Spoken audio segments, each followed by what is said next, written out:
I realized I didn't want to follow in their footsteps. Didn't want to live a life defined by manipulation and greed. Growing up in the shadow of my parents' relentless pursuit of wealth. I learned early on that not all families operate the same way. Mine had a peculiar lens through which they viewed the world, a lens that reframed relationships, ambitions, and even love as opportunities for material gain. My parents weren't just ambitious, they were opportunistic to the core. Always chasing connections and resources like predators sniffing out the next prey. I didn't understand the weight of it when I was young. But now, looking back, I can see how that environment shaped me in ways I'm still unpacking. My mom was the more outwardly charming of the two. She had a knack for making friends wherever she went. Her laugh was infectious, and her smile could light up a room. People loved her for her charisma. But I came to realize it wasn't genuine. She wasn't forming connections because she cared about others, she was building a web of favors. Ensuring she always had something to pull on when the time came. My dad, on the other hand, was more calculated. He was the strategist, the one who kept track of debts, both financial and social. If someone did something nice for our family, he'd immediately assess its value and decide how we could either repay it or leverage it.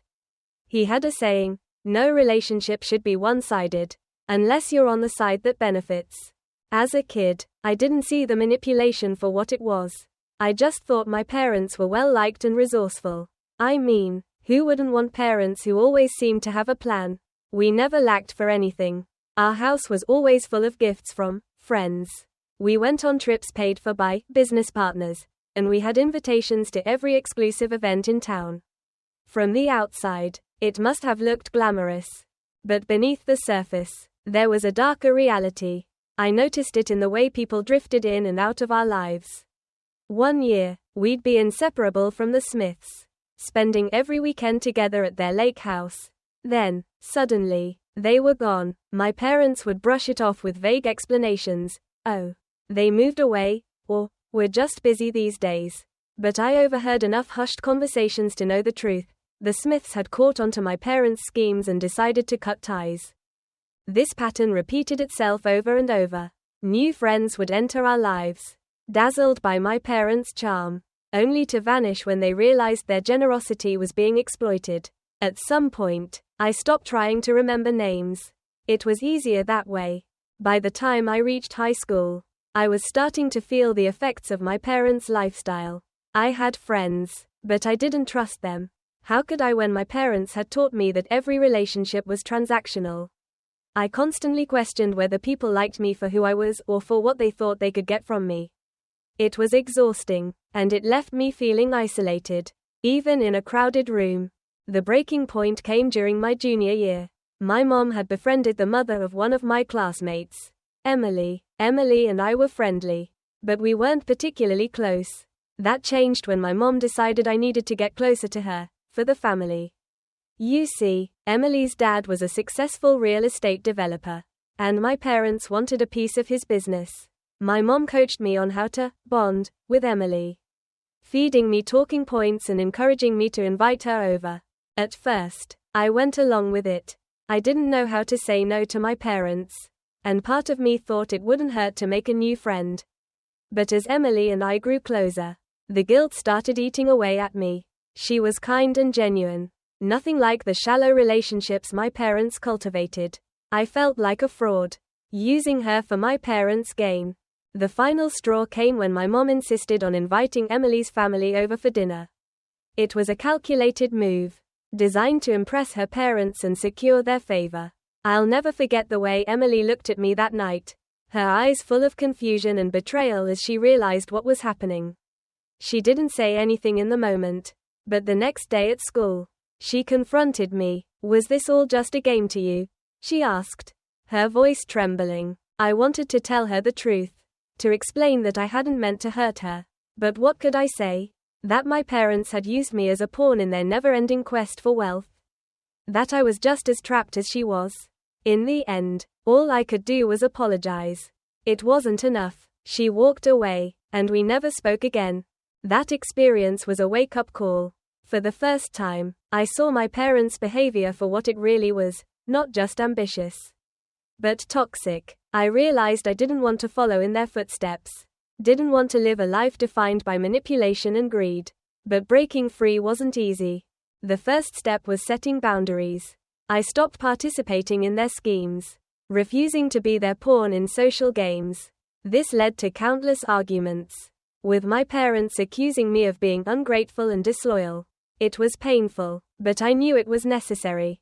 I started focusing on building genuine relationships, surrounding myself with people who valued me for who I was, not for what I could offer.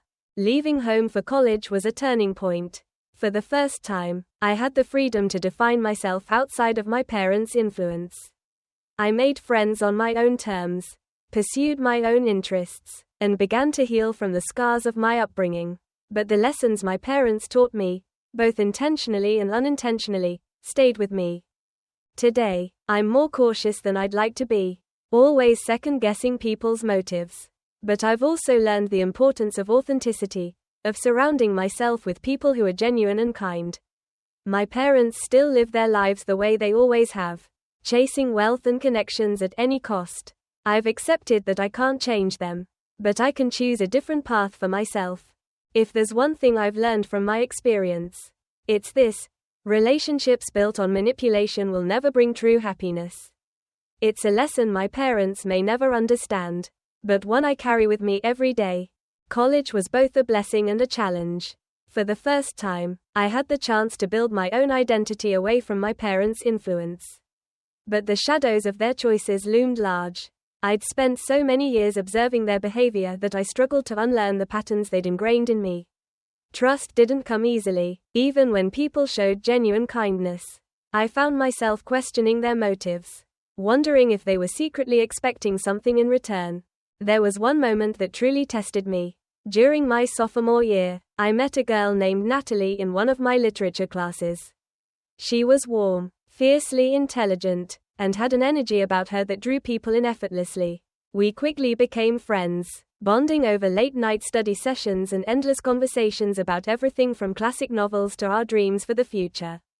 But as our friendship grew, so did my anxiety. I couldn't shake the fear that Natalie's kindness was a facade, that she might be using me the same way my parents used people. Every time she did something thoughtful, bringing me coffee before class, offering to proofread my essays, I felt a pang of suspicion. What did she want from me? What was the catch? One evening, as we were sitting on the floor of her dorm room surrounded by stacks of books, she noticed my hesitation. "You always look like you're waiting for the other shoe to drop," she said, her voice gentle but probing. "What's going on?" Her words caught me off guard, and for a moment, I didn't know how to respond. But then, something inside me broke open. For the first time, I shared the truth about my upbringing, the manipulation, the transactional relationships, the way my parents had shaped my view of the world.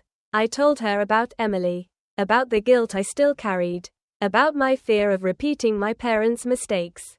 Natalie listened quietly, her expression softening with understanding. When I finished, she reached out and placed a hand on mine. "You're not them," she said simply. "The fact that you're so worried about this proves that you're different. You just have to give yourself permission to trust." Her words stayed with me. They didn't erase my doubts overnight, but they planted a seed of hope. Over time, I began to let my guard down, to believe that not everyone had an ulterior motive. Natalie became one of my closest friends, someone who reminded me that relationships could be built on genuine care and mutual respect.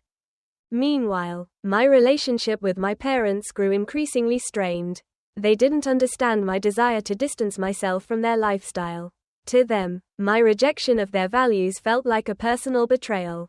My mom would call, her voice dripping with disappointment, asking why I wasn't networking more, why I wasn't leveraging the connections they'd worked so hard to build. My dad would send me articles about successful entrepreneurs, highlighting the importance of playing the game if I wanted to get ahead.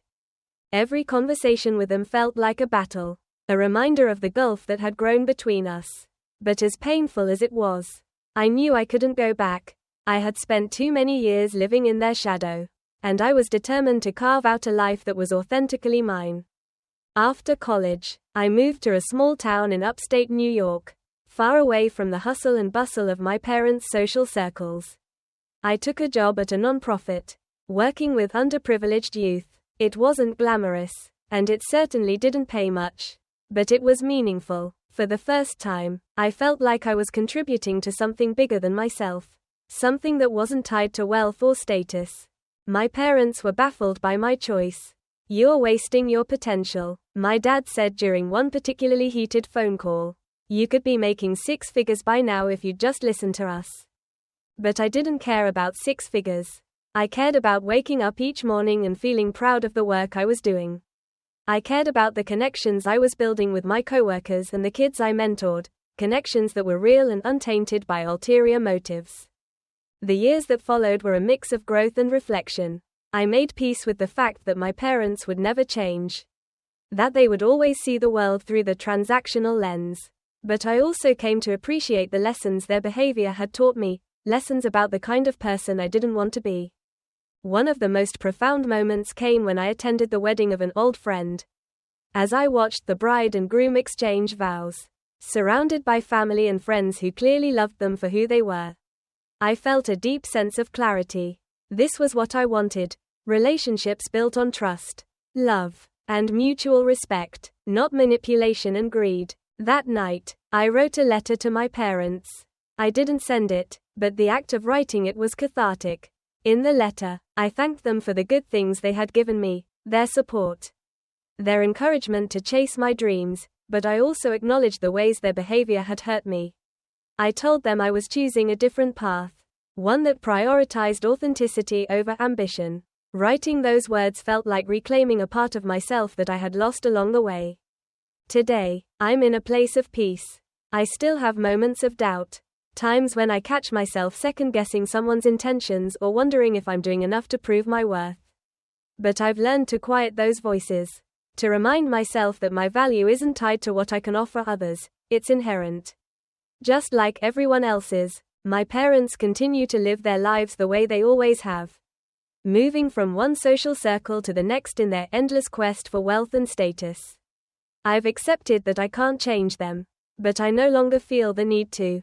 Their choices are theirs, just as mine are mine. And for the first time, I feel free. If there's one thing I've learned from this journey, it's that true wealth isn't measured in dollars or possessions, it's measured in the quality of our relationships, the authenticity of our connections, and the peace we find within ourselves. My parents may never understand that, but I do, and that understanding has made all the difference.